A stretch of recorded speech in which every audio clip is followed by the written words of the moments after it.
a yellow and a white. It's a wonderful thought Yeah. to think of this ship sailing through the sea, Yes. with the sun catching the prow, with all of those colours gleaming in the light. And once you think of it in that way, this would not be so different from the marginal paintings in the manuscript. Absolutely, I was just going to say, yeah, that's a lovely thought.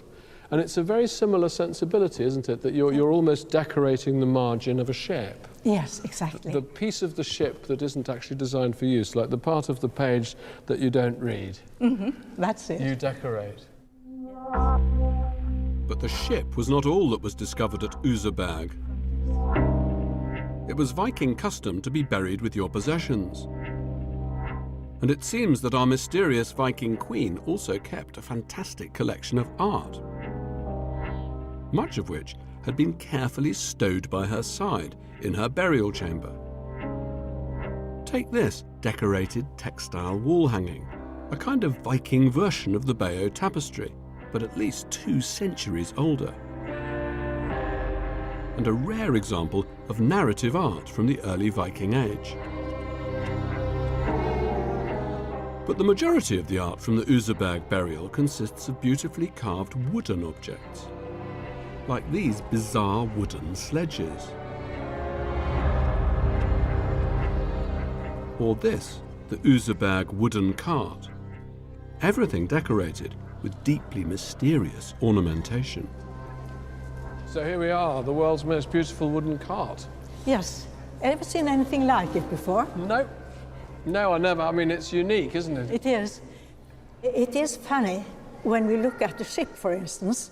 These animals are much less competently carved. They seem more haphazardly composed. He's not the same craftsman. No, definitely and not. I agree with you. Not as gifted, No. technically, but there's a tremendous sense of energy about it. Yes, it is. So, Sigmund, tell me something about the decorations we've got here. There seem to be some narrative elements. Well, the decoration is extremely interesting because it is one of the very few narrative carvings we have. If you look at it, you've got the man on a horse, and he's being attacked from the back by a dog. And he is stopped by this standing man who holds a sword and seems to be about to attack him. And next to the man is a woman standing here and holding his arm. She's holding the man back or she's egging him on. And there's no saying which. It's quite dramatic, isn't it? It's a scene of conflict, a scene of... I mean, you know, you're riding along and you're being attacked from the back and from the front. Yep. You're really in a lot of trouble. But now let's walk around and look at the end of the cart.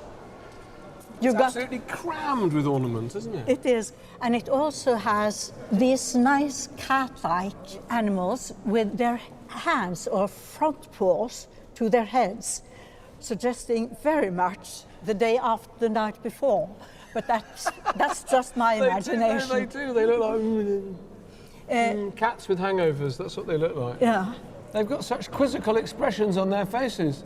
So their eyebrows are raised. They're sort of saying, what's happened? What's going on? What's happening inside my skull? What's happening inside my brain? How did I end up here? Yes. On a Viking ritual chariot? What did I do? It's wonderful, but it's also, I think, deeply mysterious. Yeah. You know, you can have theories and theories and theories, but when there's so little text to put together with object, Yes. it's just, in the end, we have to hold up, we have to go like that. You're at the deep end, in fact. Yeah, we're at the deep end, we don't quite know. These wonderful creatures have been given the name gripping beasts. And together with the strange ribbon animals carved on the ship, they appear to be the defining feature of one early style of Viking art. It's been dubbed the Oseberg style, preserved in all its glory in this incredible museum. The remains of the Oseberg burial amount to the greatest treasure trove of Viking art anywhere in the world. And I have to say, I find them oppressive as much as I find them fascinating. Look at these studded sledges with these beast heads snarling faces, brains that look as though they're wrapped in snakes. There's something terribly sinister about it. Imagine being a hapless Anglo-Saxon and taken into captivity by these people. Suddenly, you're among this.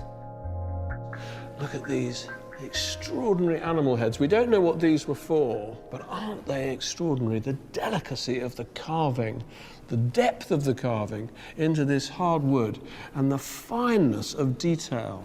It's the sculptural equivalent of illuminated manuscripts. It's absolutely fantastic, but again, forbidding, quite dark. There's an extraordinary description by an Arab writer, an ambassador from Baghdad trading with the Vikings in Russia, of all places, written in 923, Ibn Fadlan. And he describes a Viking chieftain's burial, saying that at the end of it all, a hapless slave girl is systematically raped by all of the warrior chieftains and thrown into the burial ship with the Viking chieftain. These were hard people. Dangerous people, deeply superstitious people. But boy, did they know their stuff. When it came to raiding and when it came to seafaring, they had no equal. And for me, this is one of the most extraordinary things ever made by the hand of man. This is the Gokstad ship. What a thing it is. And it suggests to me that their greatness, if we can talk about their greatness as craftsmen, as artists, as designers, lies in a profound, innate, deep understanding of natural process. Look at the way they've shaped the wood, and look at the way they've shaped the wood to float on the sea, to fight the ocean, to cut through it. To me, it's almost as if they draw inspiration from a whale. Doesn't it look like a whale made of wood? What a thing. What a thing. If you want to feel Viking power, just stand in front of this and imagine it cutting through the ocean towards you.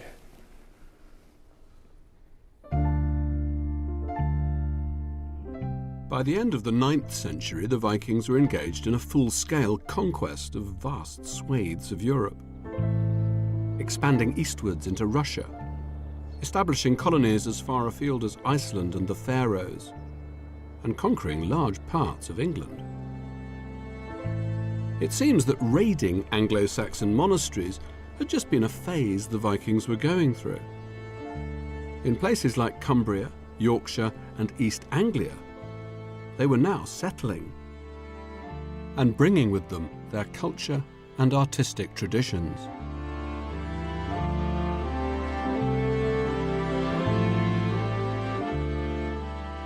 These beautiful objects of Viking jewellery were all discovered not in Scandinavia, but in England. They're from a variety of periods within the Viking Age and show different artistic styles. I'm at the British Museum with archaeologist Jane Kershaw, who's an expert on the art of Viking jewellery. We have a number of different types of objects here. You have some very high status, expensive items of jewellery. So these oval brooches, for instance, are very distinctly Scandinavian pieces that are likely to have been imported, probably on the clothing of female settlers, as is this lovely silver pendant. That's a lovely thing. This is probably from around 900, so late 9th, early 10th century. And that's from Scandinavia, you think, and brought to England by Scandinavian settlers? I think that's most likely. It's identical to examples that we find in Scandinavia. It's actually quite fierce when you see it up close, isn't it? Yeah, it's gripping its own body with these kind of claw-like hands, and plus you've got these little beast heads around the circular frame, so it is a rather fierce composition. Even the brooch tells you, oh, OK, be careful. Don't get on the wrong side of her. Exactly. It's beautiful, though. And these are rather less daunting, aren't they? These would have been worn in a pair on the shoulder, and their function is to hold up the straps of a particular type of dress. What's going on in this brooch? Are there hints of animal motifs? There are animal motifs. You can just about make out an eye and a face, one on each side, and then the body's rather contorted and abstract coming down. You have a spiral hip, and then it ends in 3-toed feet. But do you have any idea what the animals might be? I don't think they represent any animal that we would kind of recognise. They're kind of fantastical. Sometimes you have 4-legged animals in Viking art, but these are rather more abstract, I think. The designs revealed in the jewellery reflect the different styles of Viking art. Look closely and you'll find animal claws, eyes and heads, elements of the gripping beast.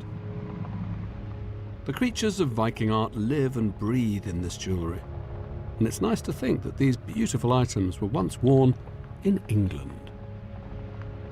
You've brought objects that are lower down the scale as well, I'm assuming. I mean, some of these objects, although they're also rather beautiful, they're distinctly humbler in feel, are they not? Yes, some of actually the more recent and in some ways more interesting finds from Norwich Castle Museum are slightly lower status, much more affordable, the sort of things that you would have worn in everyday dress. So we see on trefoil brooches, for instance, this style is a kind of simplified version of one we get in Scandinavia. And we can tell also from the pin lugs on the back of the brooch that it's more of an Anglo-Saxon type. So it's something that was probably made in England according to Scandinavian tastes. And once they started settling, do you think their relations with the Anglo-Saxons became friendlier, that they started trading with them instead of beating them up? I'm sure they did. I'm sure there's a lot of Anglo-Scandinavian cultural integration, and we see that on some of the brooches that combine Anglo-Saxon and Scandinavian styles.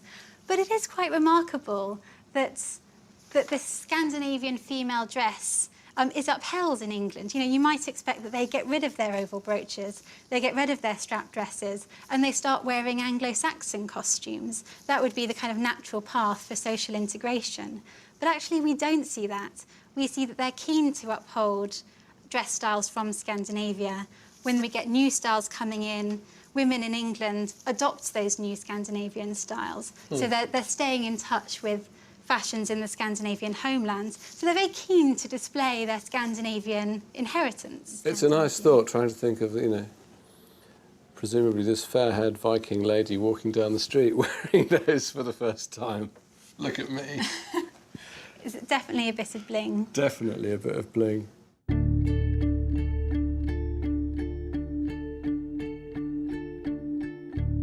The recent finds give us a fascinating insight into the Vikings in Britain in the late 9th century onwards. Now, the Vikings were staying and settling in Britain, bringing with them their jewellery and their fashions, bling and all. But the development of Viking art tells a deeper story about the interaction between these two cultures, the native Anglo-Saxons and the invaders from Scandinavia. The conquerors would become the conquered. Gradually, the Vikings would shed their pagan beliefs and embrace Christianity. Strange things began to happen as the Vikings settled in England. Not only did the newcomers begin to adopt the Anglo-Saxons' Christian religion, but they were also strongly influenced by their art. It seems that Anglo-Saxon stone crosses, like this beautiful example in the village of Urton in Cumbria, made quite an impression. Stone carving hadn't been something the Vikings had traditionally done, but that was about to change. In the 19th century, there was a great surge of interest in northern Norse mythology and legend. Think of Wagner's Twilight of the Gods. And the echoes were heard as far afield as this quiet corner in Cumbria, where in 1880, a local doctor called Charles Parker, who was also an antiquarian, found his eyes drawn to this intriguing stone cross. At first sight, it seemed much like many of the Anglo-Saxon crosses to be found elsewhere in the region, but there was something different about it, this Boras-style intricate patterning of its surface, the height of the object. He asked his coachman to clean it off, to get up on a ladder and scrub it down so that he could inspect its details. And when he did,